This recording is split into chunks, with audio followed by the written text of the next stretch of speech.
आइए कथा श्रीमद् भागवत महापुराण से, जिसमें सुखदेव जी महाराज राजा परीक्षित को कथा सुनाते हैं और ये एक मित्र की कैसी मित्रता होनी चाहिए। मित्रता का भाव गरीबी और अमीरी से नहीं होता है। भगवान से ये उपदेश मिलता है कि अगर कोई हमारा मित्र है तो फिर उसे गरीबी के तरोजू में मत तोला जाए। ये इससे भाव पता चलता है। सुखदेव जी कहते, परीक्षित, अब मैं तुम्हें प्रेममयी कथा सुनाऊंगा जिसको सुनने के बाद ऐसा विश्वास हो जाएगा कि भगवान सिर्फ प्रेम के भूखे हैं और ऊंचा नीचा जात पाती का कोई भेद नहीं है उनमें। कहने लगे, जब संदीपनी जी के आश्रम में गुरुकुल में शिक्षा ग्रहण कर रहे थे, उस समय एक सुदामा नाम के ब्राह्मण भी वहीं पर शिक्षा ग्रहण कर रहे थे। सो भगवान कृष्ण और सुदामा जी में बहुत ही प्रेम हो जाता है, बहुत ही मित्रता हो जाती है। एक साथ रहते, खाते पीते, खेलते कूदते। एक दिन आश्रम में जो है कुछ ईंधन की कमी हो जाती है, तो संदीपनी जी की धर्म पत्नी यानी गुरुमाता कन्हैया से और सुदामा से बुला करके कहने लगी, लाला, हे बेटा, तुम लोग जाओ, आज जो है ईंधन कम पड़ जाएगा, सो जाकर के जंगल से कुछ सूखी लकड़ियां तोड़ लाओ। कन्हैया ने कहा, जी माता जी, साथ में सुदामा को लेकर के मैं भी जाता हूं। माता ने विदा किया और जब जाने लगे तो एक पोटली में थोड़े बांधे हुए थे चने, वो सुदामा को लाकर के दे देती है। मैया कहती, बेटा ले जाओ और लौटते समय में ज्यादा देर मत होने पाए, और जब अगर कहीं भूख लगे तो थोड़े से चने हैं, चबा करके अपनी भूख को शांति कर लीजिएगा। और ये जब जाते हैं वहां पर तो लकड़ी तोड़ने में, तोड़ना खेलने में भी व्यस्त हो गए। लकड़ी तोड़ते तोड़ते तोड़ते तोड़ते शाम हो गई और माघ का महीना है। कैसा समय है कि वो माघ मास, वो घोर रात, पानी पर पानी आता है। त्रिभुवनपति गुरु की सेवा में पेड़ के तले सिकुड़ाता है, और पेड़ के तले दोनों कुंवार सर्दी से सिकुड़े जाते हैं।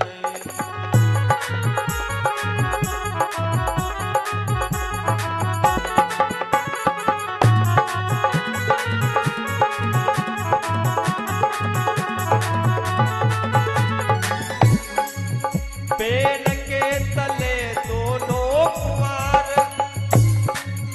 सर्दी से सिकुड़े जाते हैं। ठंडी प्याज के झोंकों से वो दोनों कांपे जाते हैं।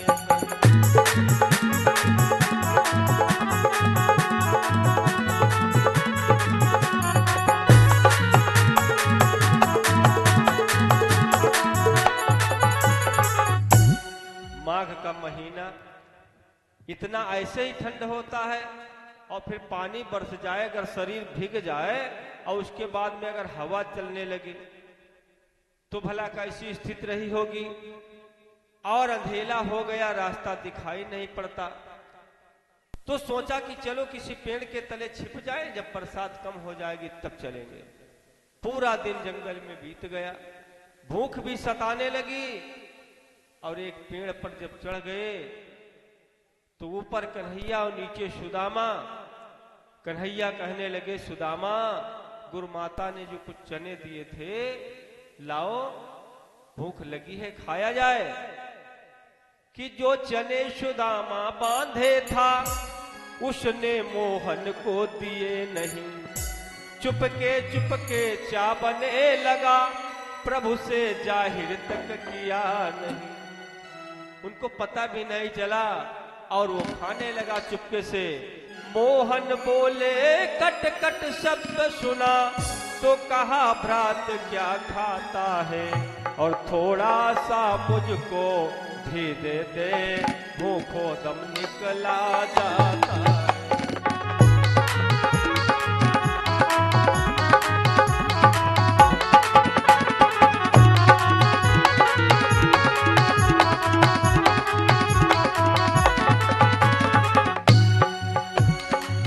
कपटी बोला क्या रखा है, दांतों को शीत सताता है, इसलिए तुम्हें खाने जैसा कट कट का शब्द सुनाता है।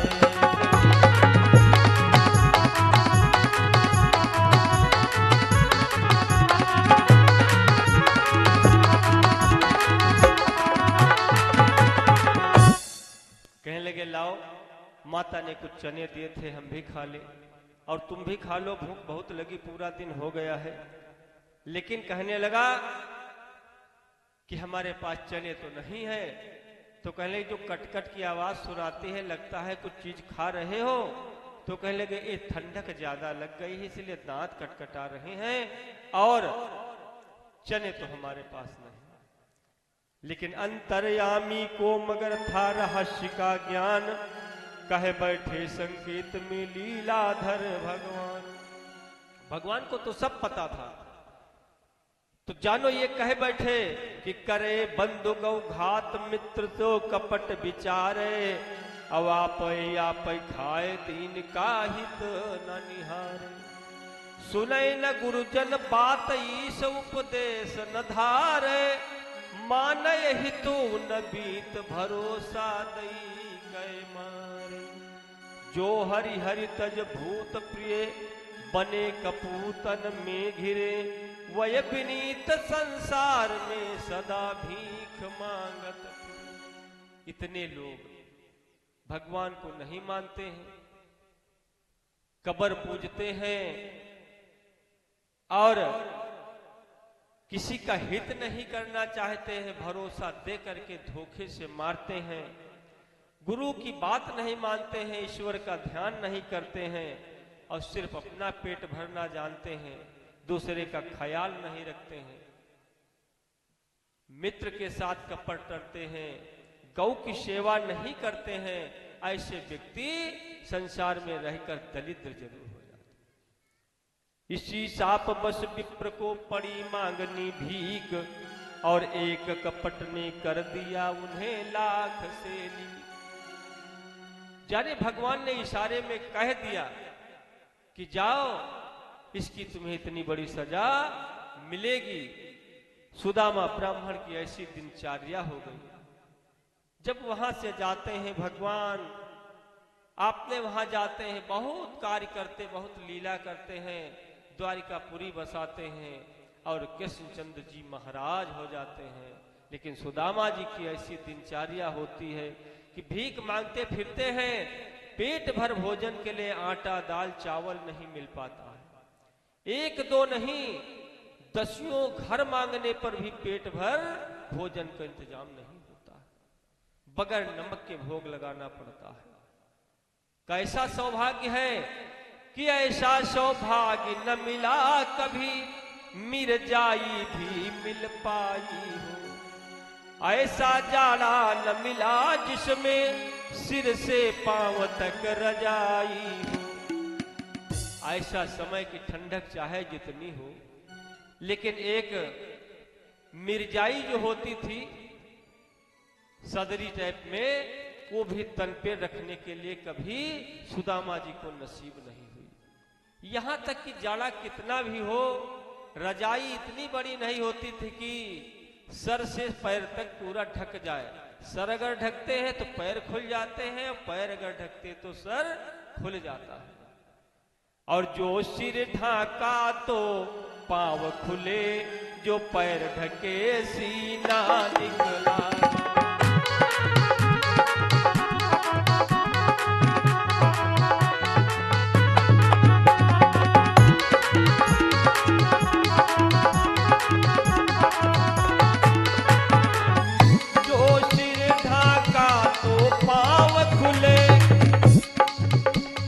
पैर ढके सीना निकला,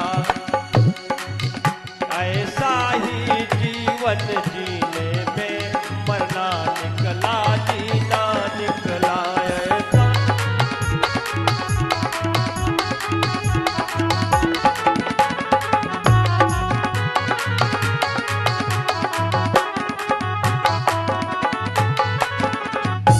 इतना सब कुछ होने के बाद सुदामा संतोषी ब्राह्मण किसी बात की परवाह नहीं, बस यही लगन लगाए रहते भगवान के ध्यान में मस्त रहते।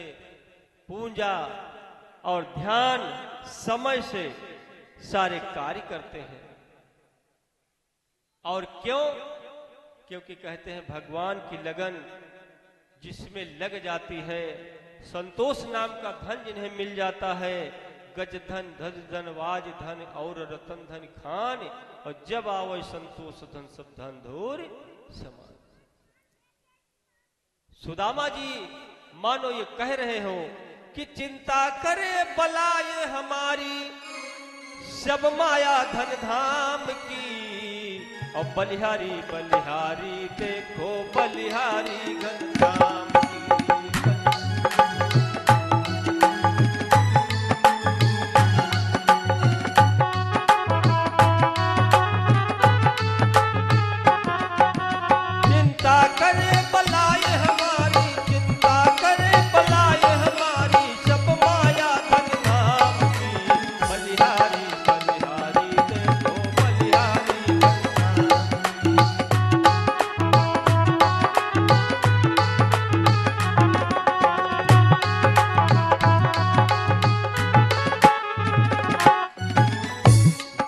मालिक ने जन्म दिया है अन्न वस्त्र भी देवेगा। जिस मालिक ने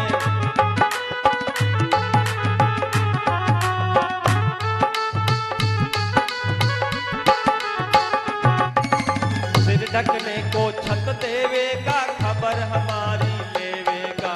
सिर ढकने का भजन करो निश्चिंत हो चिंता, भजन करो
सुदामा जी रात्रि में लेटे हुए अपने पिछड़े दिनों की याद करने लगे। जब उन्हें याद आ गई तो थोड़ा मन मलिन हो गया। जब उनका मन मलिन हो गया तो धर्म पत्नी पूछने लगी, स्वामी क्या कोई परेशानी है? क्या कोई बात याद आ गई तुम्हें? क्या परेशानी है? कहने लगे, भामिनी मुझे कुछ पुराने दिनों की याद आ गई। क्या स्वामी? कहा मुझे जब गुरुकुल में पढ़ते थे उस समय आज के जो द्वारिकाधीश कृष्णचंद्र महाराज जी हैं, ये हमारे गुरुकुल में हमारे मित्र हुआ करते थे और ऐसे वैसे नहीं मित्र हुए थे। एक बगैर एक टाइम देखे इनको मुझे चैन नहीं पड़ता था। हर वक्त दोनों लोग साथ ही रहते थे।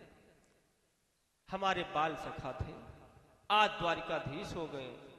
अच्छा स्वामी, पहले तो कभी नहीं बताया। तो कहने लगे क्या बताऊं, एक समय की बात है, मैं और कन्हैया दोनों लकड़ी लेने गए। गुरुमाता ने हमें खाने के लिए कुछ चने दिए थे। मुझे भूख ज्यादा लगी और मैंने वो चने अकेले में खा लिए। और मुझे लगता है कि उस चने की वजह से आज जो दरिद्रता हमारे जीवन में है, जिसकी वजह से तुम सबको भी परेशानी है, हमारा वही एक कारण मुझे लगता। ये सोच करके मैं परेशान हो जाता हूं। सुनकर ये सारी कथा बोली विदुषी बाम, नाथ तुम्हारे मीत हैं मोहन लीला धाम। अब जो है सोचने लगी, कहने लगी अरे तुम्हारे मित्र हैं, आज के सबसे बड़े राजा, उन्हें ईश्वर तुल्य मानते हैं, ईश्वर मानते हैं, वो तुम्हारे मित्र हैं। हे स्वामी, त्रिलोकपति भगवान कृष्णचंद्र द्वारिकानाथ आपके अगर बाल सखा हैं तो सभी तापों और सभी पापों को हरने वाले हैं, सभी श्रापों को हरने वाले हैं। कोई अगर श्राप देता है तो वो अगर चाह जाए तो उसको भी हर लेते हैं।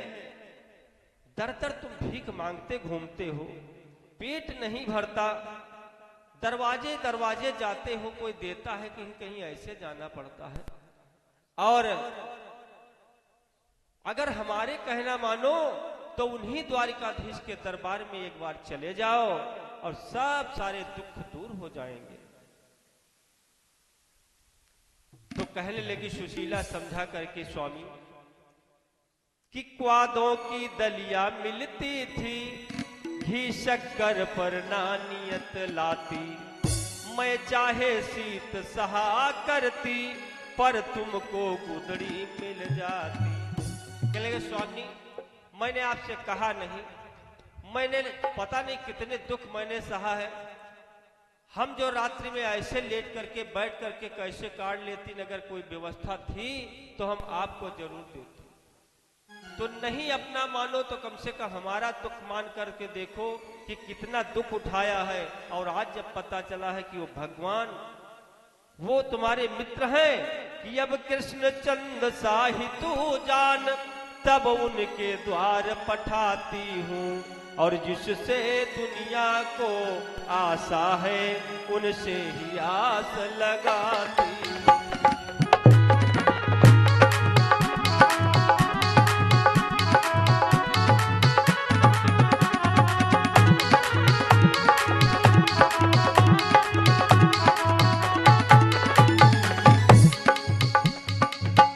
अब कृष्णचंद्र साहि तू जान, तब उनके द्वार पठाती हूँ। जिससे दुनिया को आशा है, उनसे ही आस लगाती हूँ।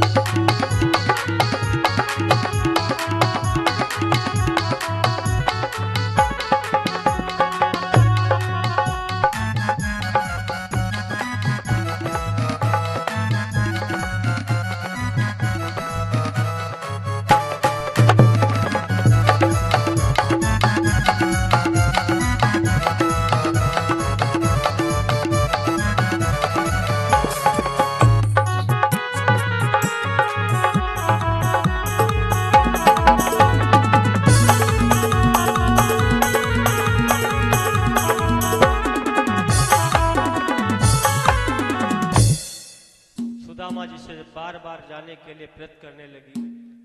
कहने लगी जाओ, चले जाओ।